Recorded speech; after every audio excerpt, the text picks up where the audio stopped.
Bonjour et bienvenue, voici notre tour d'horizon économique, géopolitique et boursier. Nous sommes le vendredi 22 décembre.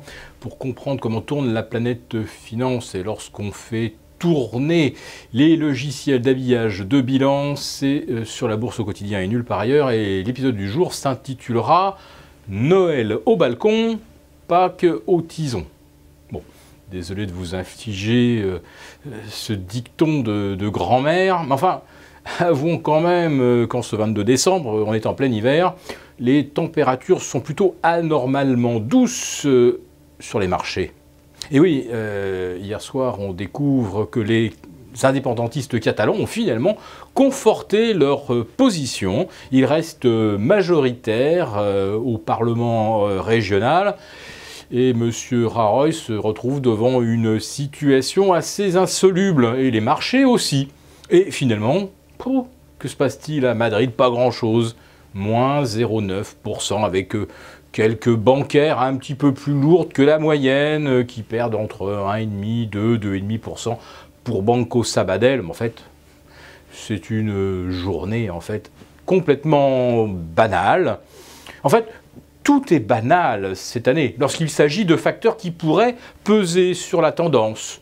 Des missiles nord-coréens, banal, des essais nucléaires souterrains, banal, des escalades verbales entre le prince bin Salman d'Arabie Saoudite et les leaders iraniens, d'une grande banalité.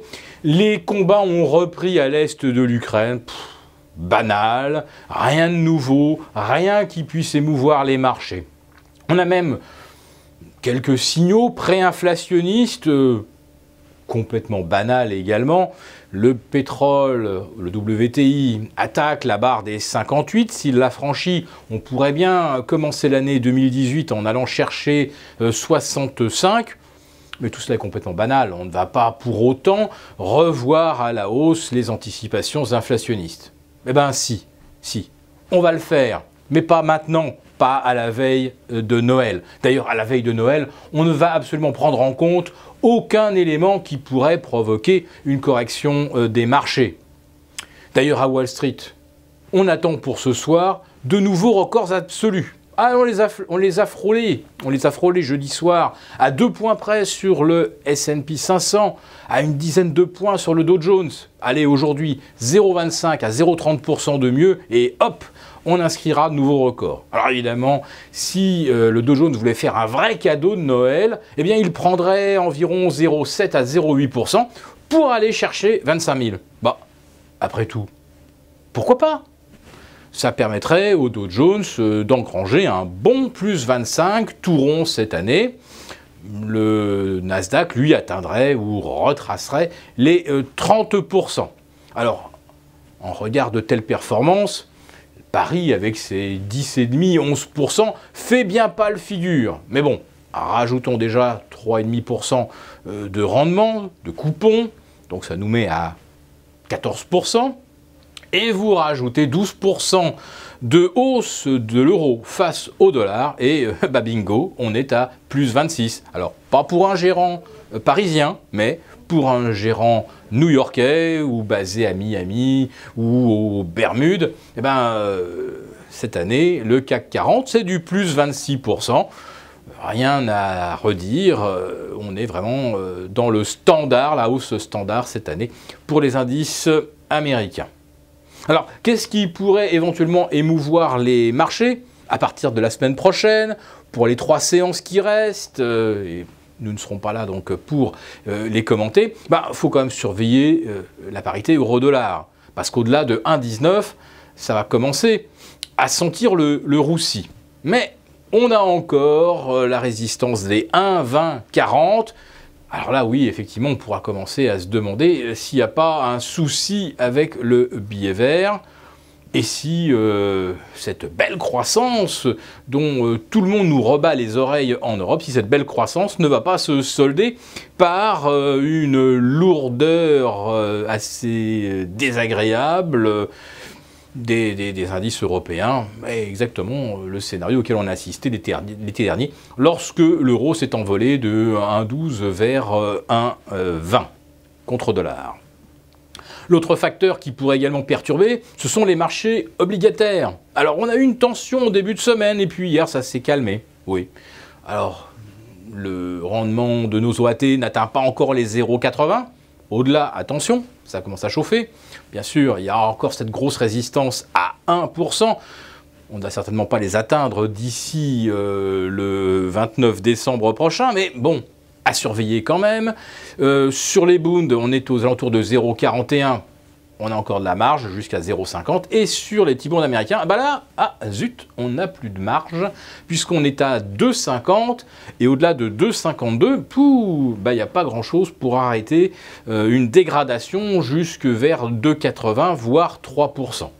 Oui, c'est donc du côté des devises, du côté de l'obligataire qu'il faut concentrer son attention parce que sinon, pour les actions, l'actualité macroéconomique, l'actualité géopolitique, ça n'existe pas. Et les marchés sont prêts à passer Noël au balcon, même s'il tombait des enclumes. Nous sommes obligés de faire avec. Alors, maintenant, vous connaissez notre point de vue.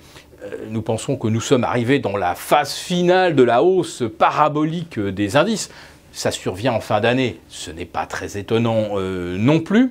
Donc une phase parabolique dont on pourrait sortir, comme le Bitcoin, par quelques jours de temporisation et derrière, un effondrement. Bitcoin revenu de 19 800 à peine 13 000 aujourd'hui. Et il n'y a rien, aucun support en fait avant 10 000, voire même 7 000. Alors, d'où provient la chute du Bitcoin? Alors peut-être parce que c'est le créateur de la plateforme et du Litecoin qui a tout largué avant-hier. Peut-être est-ce parce qu'on veut sortir ses bénéfices pour se payer un joli petit Noël.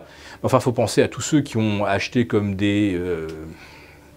un peu comme des bourrins entre 10 000 et 20 000 et qui là se demandent vraiment qu'est-ce qu'ils vont faire de leur position en Bitcoin. La conclusion qui va s'imposer, c'est de les larguer très très vite avant que ça ne vaille plus grand-chose. Alors, bien sûr, il y a déjà eu des corrections de moins 40 à moins 50 sur le Bitcoin. Autrement dit, à moins 50, on va chercher 10 000, à moins 40, on va chercher 12 000, et derrière, ça rebondit. Oui, mais comme on ne sait pas pricer ni le Bitcoin, ni l'Ethereum, ni le Litecoin, ni aucune monnaie, on ne sait pas du tout s'il peut y avoir un rebond comme lors des phases d'accélération précédentes. Parce que celle-ci, évidemment, n'a plus rien à voir. Les accélérations précédentes ont été le fait d'initiés. Et là, on a attiré tous les gogos avides, naïfs, pensant faire de l'argent facile, sans rien y connaître. Oui, quand ce genre de bulle explose, ça fait un peu comme la bulle des dot-com, ça termine à zéro. Et ça ne se termine pas comme une correction sur un excès haussier, sur quelque chose que l'on sait valoriser, parce que manifestement, sur les cryptos, on ne sait pas. Bon, en ce qui concerne la correction du CAC 40 et des indices US, on ne sait pas non plus si elle va s'enclencher avant le 29 décembre, mais donc, vous nous l'avez entendu déjà le dire, ne pas se couvrir avec un VIX à 10, 10,5, c'est véritablement faire le pari le plus consensuel d'une année 2018 qui ressemblerait à 2017. On peut parier que ce ne sera probablement pas le cas. En tout cas, nous vous souhaitons d'excellentes fêtes, nos vœux par avance, et on vous retrouve à partir du 3 janvier. Bonne fête à tous!